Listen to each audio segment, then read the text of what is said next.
Olá, Leonardo Amorim, advogado. Me fizeram uma solicitação para que eu pudesse traduzir, decifrar parte do acordo celebrado entre o Ministério Público Federal e a Advocacia Geral da União nos autos do recurso de agravo de instrumento vinculado ao processo principal, que é a ação civil pública promovida pelo Ministério Público Federal via Tocantins. E algumas pessoas tiveram dúvida. Eu até falei, acordo é bom para ambas as partes, já vinha dizendo em 5 vídeos anteriores, os 5 primeiros, que o melhor seria o acordo, das falhas do edital e etc. Bom, essa tradução, esta explicação, estas minúcias, servirão para aqueles que leram o acordo que está disponível na internet, para quem quiser ver, e não entendeu, até porque tem termos jurídicos que às vezes, ou dispositivo de lei, ou diplomas outros, enumerados, que faz com que as pessoas fiquem um pouco perdidas. O que quer dizer isso? O que quer dizer aquilo? Então, nem todo mundo tem a formação jurídica, nem todo mundo é advogado, nem todo mundo, ao menos, estuda direito para poder entender. Então, nós vamos ajudar nesse sentido. É o meu objetivo aqui. Então, respondendo a primeira pergunta, eu fiz aqui um Ctrl+C, Ctrl+V aqui, coloquei na tela do computador, vou lendo e vou respondendo as perguntas que me foram feitas. A primeira pergunta foi para que eu pudesse clarear sobre a cláusula 6ª do acordo propriamente dito. A pessoa ficou na dúvida, até sentiu-se um tanto quanto possível de ser prejudicada. A cláusula 6ª reza o seguinte: a fim de preservar a situação jurídica dos candidatos considerados anteriormente habilitados, o número de candidatos admitidos em razão do cumprimento da cláusula 2ª, são esses 32 mil e pouco que entraram agora, o chamado sem bolinha, sem frase, certo? São esses 32 mil. Estão dando prosseguimento. Em razão do cumprimento da cláusula 2ª, depois eu vou ler a cláusula 2ª, deste acordo não será computado no limite quantitativo previsto no item 7.1.2.1 dos editais de todos os blocos da CPMU. Eu vou ler também o 7.1.2 e ponto 1 do edital, certo? Lendo agora a cláusula 2ª do acordo, que a cláusula 6ª faz referência. Cláusula 2ª. A União e a Fundação Sesgran Rio se comprometem a realizar a correção de todas as provas objetivas do CPNU que foram passíveis de identificação do tipo de gabarito por qualquer dos seguintes meios: a. Marcação do tipo de prova do cartão de resposta. B. Transcrição da frase constante da capa do caderno de questão relativa ao exame grafotécnico, ou existência de um único tipo de prova no bloco correspondente. Olha, isso daí é até um ponto importante, que as pessoas não estavam se atentando, que essa questão de marcação de tipo de gabarito ou transcrição da frase prejudicou até aqueles que só tinham um tipo de gabarito, que não marcaram o gabarito, mas fizeram a transcrição da frase. Como é que você vai eliminar uma pessoa também por essa razão, porque não identificou o tipo de gabarito? Se existe somente um gabarito, né? Isso estava ocorrendo. Veja um absurdo, certo? Bom, vamos lá. Então, falei da cláusula 6ª, referi-me à cláusula 2ª e vou agora para o item 7.1.2.1 do edital propriamente dito. Vamos fazer essa leitura aqui para poder melhor clarear, que é complementação. Uma coisa une a outra. 7.1.2.1. Será considerado habilitado para a prova discursiva o candidato que estiver classificado nas provas objetivas, considerando a soma das notas ponderadas das provas objetivas de conhecimentos gerais, P1, e de conhecimentos específicos, P2, no órgão, cargo, especialidade para a qual se inscreveu, nas primeiras posições, obedecendo-se ao quantitativo previsto no anexo 1 do quadro de órgãos, cargos, especialidade, vagas deste edital, respeitados os empates na última posição.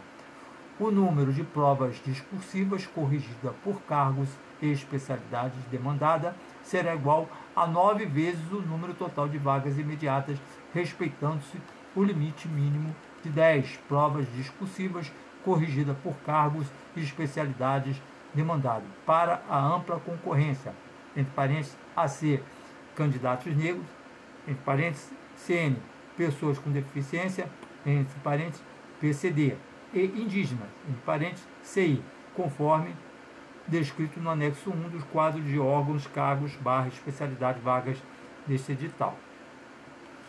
Então, voltando aqui na cláusula sexta, que foi o motivo de eu ter colocado isso aí. Eu estou voltando aqui, tá? Vamos lá, a pessoa me perguntou, dá para explicitar essa cláusula sexta? Eu estou lendo, que a cláusula sexta faz menção à cláusula segunda e faz menção ao edital. Deixa eu voltar aqui. Como tudo está sendo aqui na hora, está sendo em loco, ó, a cláusula sexta, que é a dúvida, por isso que eu estou explicitando. A fim de preservar a situação jurídica dos candidatos considerados anteriormente habilitados, o número de candidatos admitidos em razão do cumprimento da cláusula segunda deste acordo não será computado no limite. Então, o pessoal com bolinha e com frase, não fique preocupado com os sem bolinha ou sem frase. Resumindo, é isso aí, num linguajar bem popular. Ninguém foi afetado.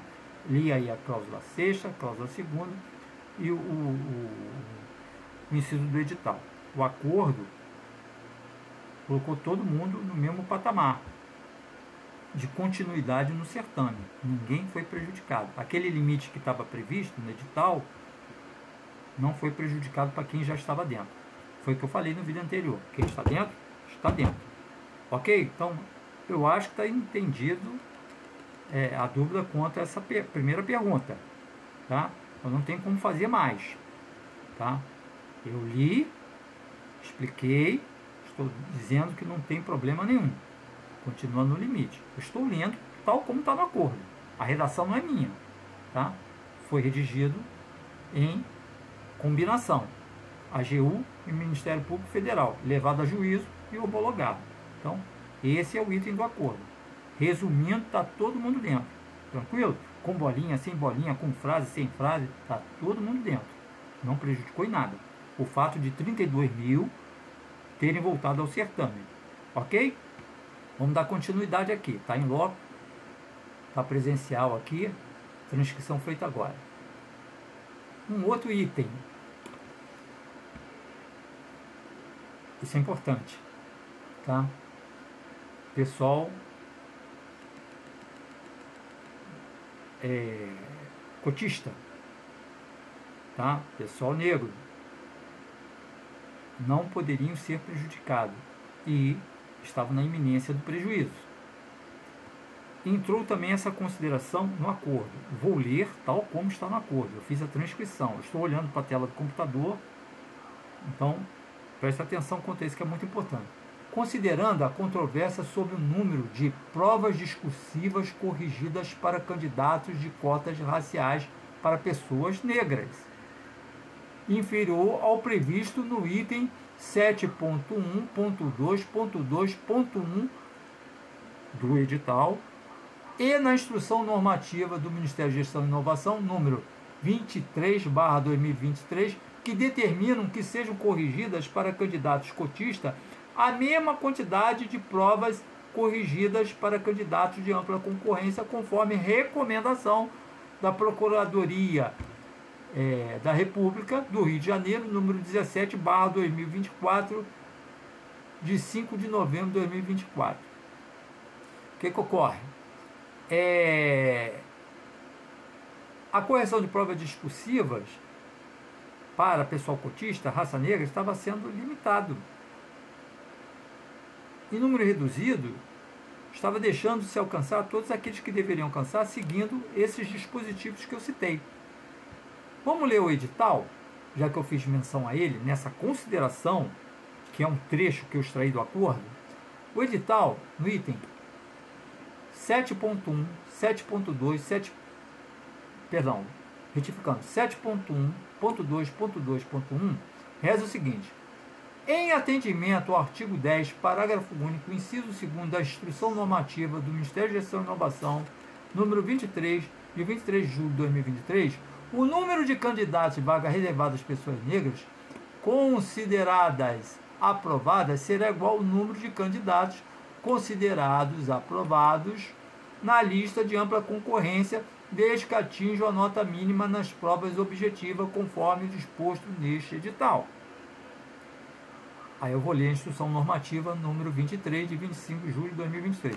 Uma coisa sincronizada com a outra. Vou ler agora, repito, a instrução normativa número 23, de 25 de julho de 2023. Reza o seguinte: artigo 9. Muito embora faça menção ao inciso 2º do artigo 10, eu vou começar a ler do artigo 9. Eu estou lendo o artigo 9, mas ele faz menção ao inciso 2º do artigo 10, no acordo. Mas eu quero ler o artigo 9 para você. Artigo 9. Na hipótese de certame realizado em mais de uma fase, as pessoas negras que obtiverem pontuação suficiente para aprovação em ampla concorrência deverão figurar tanto na lista de classificados dentro das vagas reservadas, quanto na lista de classificados da ampla concorrência. Parágrafo 1º desse artigo 9.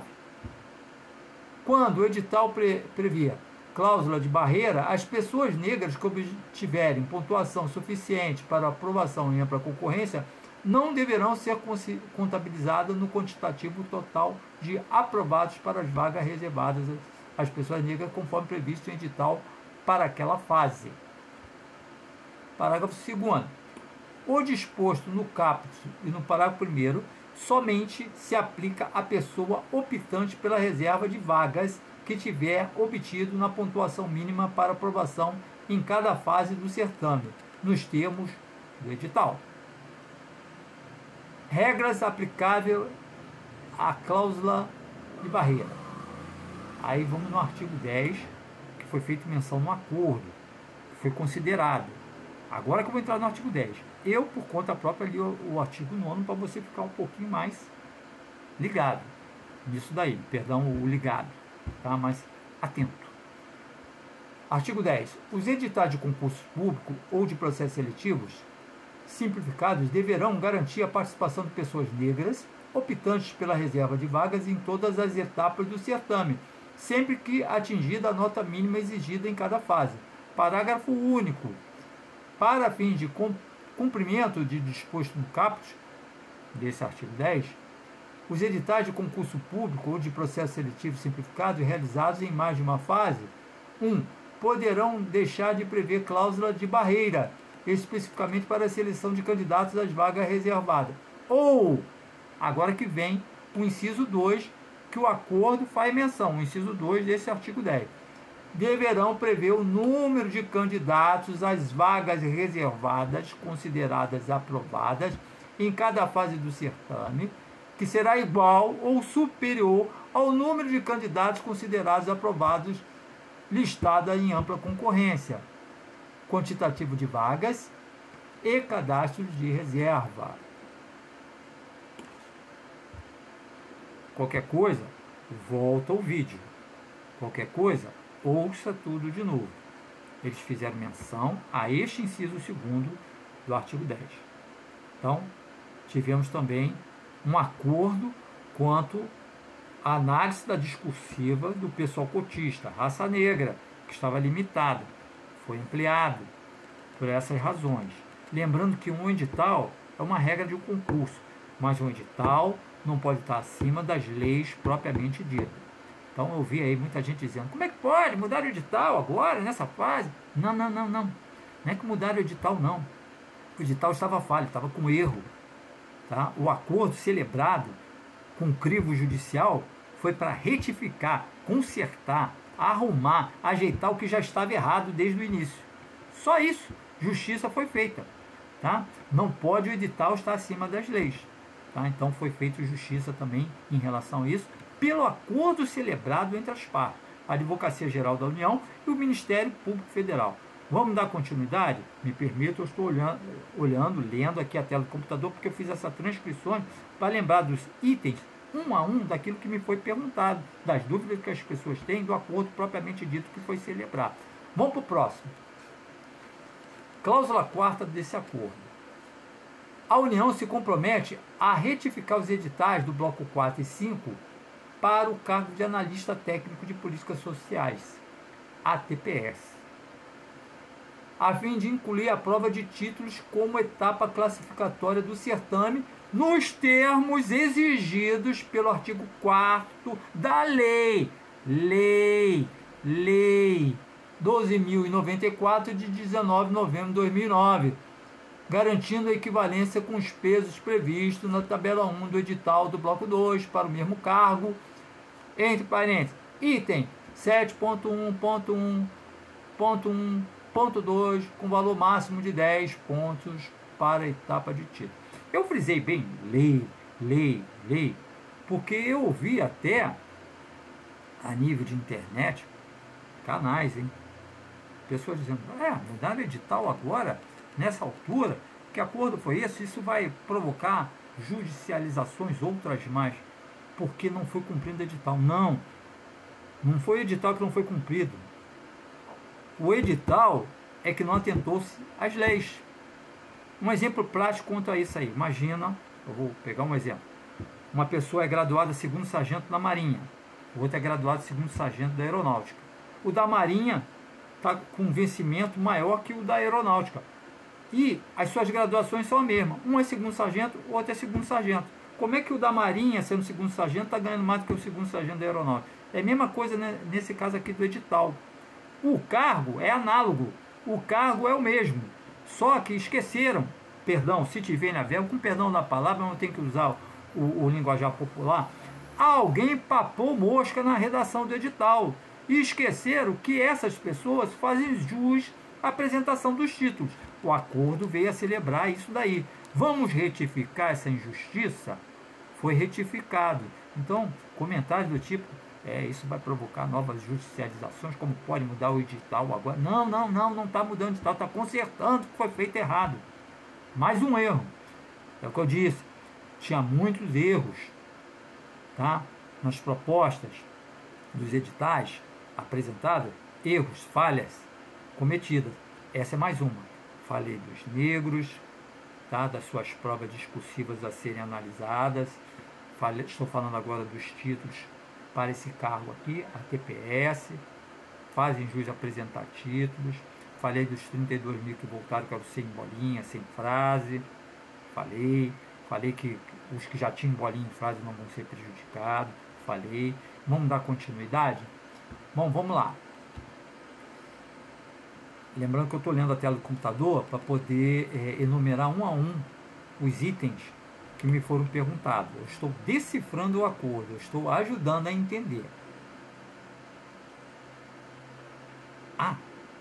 Quanto a esse caso aí desse cargo aqui, do ATPS, o ingresso na carreira, eu fiz a transcrição do artigo 4º da Lei 12.094/2009. Lembra que eu fiquei frisando? Lei, então está aqui, ó, o artigo 4º. O ingresso no cargo dá-se-á por meio de concurso público das provas e títulos, respeitada a legislação específica. Por que vai suprimir desse cargo a apresentação do título? Com um outro cargo análogo, num outro bloco, sendo apresentado. Foi papada de mosca na redação do edital. Desculpe. Bom, observadas isso, aquela grande polêmica principal dos com bolinhas e sem bolinhas, teve até uma petição intercorrente de uma pessoa que já se apresentou como terceiro interessado e sem perguntar se podia entrar na ação civil pública, ingressar como assistente ou não, sem ouvir o deferimento, posso ou não posso? Já foi dizendo tudo o que queria, muito embora, muito bem redigida a peça ali, bacana. É aquilo que eu falei, a gente bate para entrar, pede licença, vê se foi concedida licença, e depois que concedida, aí sim começa a explanar tudo. Não fosse isso, excelente. Mas não serviu de alerta, embora desentranhada a peça, porque foi visto a pessoa com um problema indicado, pessoa com deficiência monocular, ou seja, só uma visão, ao preencher sua ficha, pediu o apoio, o suporte, tá, da banca, para que alguém pudesse assessorá-lo na hora da transcrição das respostas. Pois bem, este indicado pela banca não marcou o número do gabarito. Não era candidato propriamente dito, ele era apenas o suporte, o meio para ajudar a pessoa com uma única visão, ou seja, visão monocular, para fazer a transcrição. Não marcou. Então, vocês veem que a falha era até mesmo dos integrantes que representavam a banca? Pois bem, O Ministério Público Federal, antes da propositura da ação e do inquérito civil propriamente dito, ele lembrou ao Ministério da Gestão e Inovação em Serviços Públicos, através do seu grupo técnico e a própria Sejigan Rio, que existia e existe, e a Sejigan Rio distribuiu, o manual dos fiscais. Porque nós tivemos, de norte a sul do Brasil, muitas falhas dos fiscais, informações passadas erradas. Eu não vou enumerar aqui, por isso que foi celebrada a coisa. É muita coisa que vocês não imaginam, quantas falhas foram procedidas. Olha aqui o artigo 4. Tá? Perdão, veja aqui o manual. Eu extraí do manual dos fiscais. Ó. Dentre elas, muita coisa. Aos fiscais, lê integralmente os avisos a seguir. Aí eles têm que ler. Eles devem ler para os candidatos. Ao receber a prova, leiam a capa da prova e aguarde autorização para iniciá-la. Leiam a capa da prova. Cabia a eles alertar. Não precisa. O candidato é maduro, é adulto, ele tem que saber. Não, obrigação do fiscal. No cartão resposta, marque o número do gabarito e aditivo. Transcreva a frase da capa da prova. Após autorização, aí vem a outra recomendação. Após autorização, recolher o cartão e a prova do candidato e missão do fiscal. Conferir se ele preencheu e assinou o cartão resposta. Quer dizer, a boa fé. Pô, meu amigo, olha só, não vai embora não, você está esquecendo aqui, ó. De marcar aqui o número do gabarito. Também a boa fé. A camaradagem, vamos dizer assim, né? Em seguida, solicitar a assinatura do candidato na lista de presença. Então, só apenas estou enumerando isso, muito embora já decidido, já acordado, que existe o manual dos fiscais. A banca recebe milhões para organizar o concurso. Não é gasto, é investimento. Você reservar uns dias para treinar essa galera. A impressão que nós temos é assim, tipo, tá passando alguém na calçada, pega pelo colarinho e fala que, quer ser fiscal? Entra aqui. Não estou dizendo que foi assim, me perdoe. Eu estou apenas enfatizando que essa função, embora possa parecer coisa sem muita importância, é importante sim. O fiscal ele é muito importante na sala. Quando da celebração de um concurso público, os candidatos estão lá para realizar a prova. Ele não pode ser apenas um boneco na sala. Ele tem que ser um agente representante da banca. Ele tem que agir. Ele tem que dar os avisos necessários. Ele tem que fazer as conferências que lhe cabem conforme o manual que ele recebe. Então, eu mostrei que tem um manual. Porque o Ministério Público colocou lá nas recomendações, e na sua ação civil pública também fez menção. Tá? O acordo, a conciliação, detalhou algo que eu falei em um dos vídeos anteriores. Tá? Olha só as considerações. Considerando que o Estado promoverá sempre que possível a solução consensual dos conflitos e que a conciliação, a mediação e outros métodos de solução consensual devem ser estimuladas por juízes, advogados, defensores públicos e membros do Ministério Público. Considerando isso, considerando as diretrizes fixadas pelo novo Código de Processo Civil, que estimula a solução consensual das controvérsias em qualquer fase processual. Solução consensual. Pô, vamos fazer um acordo aí legal. Pô, vamos acabar com isso. Considerando a autorização legal para a realização de acordos dada pelo artigo 1º e parágrafo 4º da Lei 9.469, de 10 de julho de 1997, incluído pela Lei número 13.140, de 26 de junho de 2015, e as correspondentes aprovações aradas para a celebração deste acordo. Quer dizer, antes do acordo propriamente dito, eles fizeram enumerações sobre a administração pública na obrigação que tem de evitar o litígio. Vocês lembram, num dos vídeos que eu fiz menção ao Código de Ética e Disciplina da OAB? Você lembra quando eu coloquei que no artigo 2º do Código de Ética prescreve o seguinte, ó, o advogado é indispensável à administração da justiça, é defensor do Estado Democrático de Direito, da cidadania, da moralidade pública, da justiça e da paz social, subordinando a atividade do seu ministério privado à elevada função pública que exerce. No inciso 6º, estimular a conciliação entre os litigantes, prevenindo sempre que possível a instalação de litígio. Eu já havia falado, mesmo que embora aqui no acordo não foi feita menção ao Código de Ética e Disciplina da OAB, mas isso está amarrado em vários diplomas. É aquela velha história, os generais rogam pelas guerras, os médicos pelas doenças, os advogados pelas causas. Não!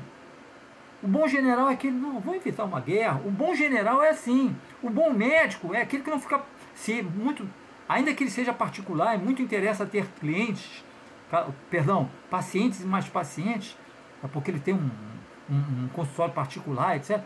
O bom médico é aquele que diz, não, toma esse remedinho, tá? Melhor do que ir para uma cirurgia. Olha, evita comer isso ou comer aquilo, procura um nutricionista, para você não ficar doente, tá? O bom médico é a mesma coisa advogado. Ele tem interesse nas causas. Quanto mais demanda para ele, é melhor. Opa, mais uma ação, vou ganhar um dinheirinho. Mas que legal, que bacana ser ético e dizer, não, evita isso aí. Não, ó, eu poderia, de repente, pegar a sua causa, mas eu acho que você pode resolver por esse caminho, de forma amistosa, conciliatória. Não procura fazer isso. Então, esse negócio de que generais rogam pelas guerras, os médicos pelas doenças, os advogados pelas causas, isso tem que ser deixado de lado. A ética profissional requer isso. E foi o que foi feito aqui no acordo. Eles começaram lá em cima, nas considerações, falando sobre as previsões de evitar litígio. O artigo 7º do artigo 2º, tá, do Código de Ética, aí não está no acordo. Eu coloquei nos vídeos anteriores e aconteceu, olha aí. Aconselhar o cliente a não ingressar em aventura judicial. Você tem que aconselhar, pô, evita isso aí, para que litígio? Coisa que o Ministério Público fez lá atrás. Ele mandou, antes de ingressar com a ação civil pública, ele mandou as recomendações para o Ministério de Gestão e Inovações, através do seu grupo técnico, e para a Sejgan Rio, alertando sobre o dever da administração, de evitar conflitos, evitar a judicialização. O artigo 8º do Código de Ética, lembra que eu falei também? O advogado deve informar o cliente de forma clara e inequívoca contra os eventuais riscos de suas pretensões e das consequências que poderão advir de uma demanda. Tá? Faz parte. Agora, no acordo propriamente dito, levando essas considerações, o artigo 3º do Código Civil Brasileiro, que fizeram menção nesse acordo, está aí, ó. Ficou explicitado. Não se excluirá da apreciação judicial ameaça ou lesão ao direito. Parágrafo 2º. O Estado promoverá sempre que possível a solução consensual dos conflitos. O acordo foi nesse sentido, mas poderia ter sido evitado lá atrás. Mas foi feito, ainda bem, graças a Deus. Mas está vendo? Está previsto na Lei Adjetiva Civil, Código de Processo Civil. O artigo 3º. A conciliação, mediação e outros métodos de solução consensual de conflitos deverão ser estimulados por juízes, advogados, defensores públicos e membros do Ministério Público. Tá? Deverão ser estimulados. Você tem que estimular. Pô, vamos acordar, vamos acabar com isso. Sabe o que acontece? Um acordo desse, se não existisse, nós estaríamos aí à mercê do risco de prolongar-se essa demanda, sabe-se lá por quanto tempo, e os cargos públicos não seriam preenchidos dentro do tempo hábil. Tá? Então, graças a Deus, foi feito o acordo. Bom, uma outra coisa que eu quero falar é o seguinte. O juiz, ele não arbitrou. Não foi ele que disse, vai ter que ser assim. O juiz, ele apenas homologou. A decisão dele foi homologatória. As partes acordaram. Eu vi em duas redes televisivas renomadas, repórter passando, veiculando a notícia de forma distorcida. Inclusive com um tom de deboche. Veja só, olha só, por causa do pessoal das bolinhas. Olha, tem pessoal, raça negra, tá, com limitação das suas provas apreciadas, tem o pessoal aí do cargo que os títulos não podiam apresentar. Não foi só os 100 bolinhas, os 100 frases, não. Mas veiculando lá, veja só, por causa dos 100 bolinhas, chamado 100 bolinhas. Tá, o juiz determinou, o juiz homologou o que as partes ajustaram.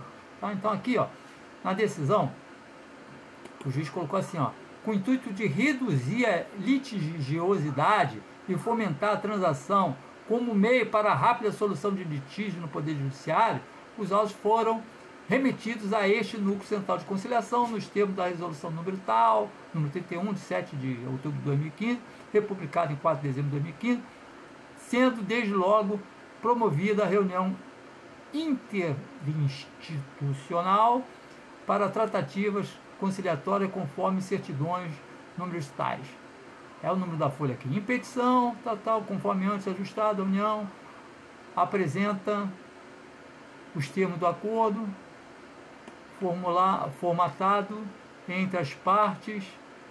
Ao estimular acordo, as partes requerem também a extinção com solução do mérito da ação civil pública. Tá? A transação é um negócio jurídico bilateral, pela qual as partes interessadas, fazendo concessões mútuas, previnem ou extinguem obrigações litigiosas ou duvidosas nos termos do artigo 840 do Código Civil, considerando a licitude do objetivo transacionado, a regularidade da representação processual, bem como a amplitude da autonomia conferidas à vontade das partes,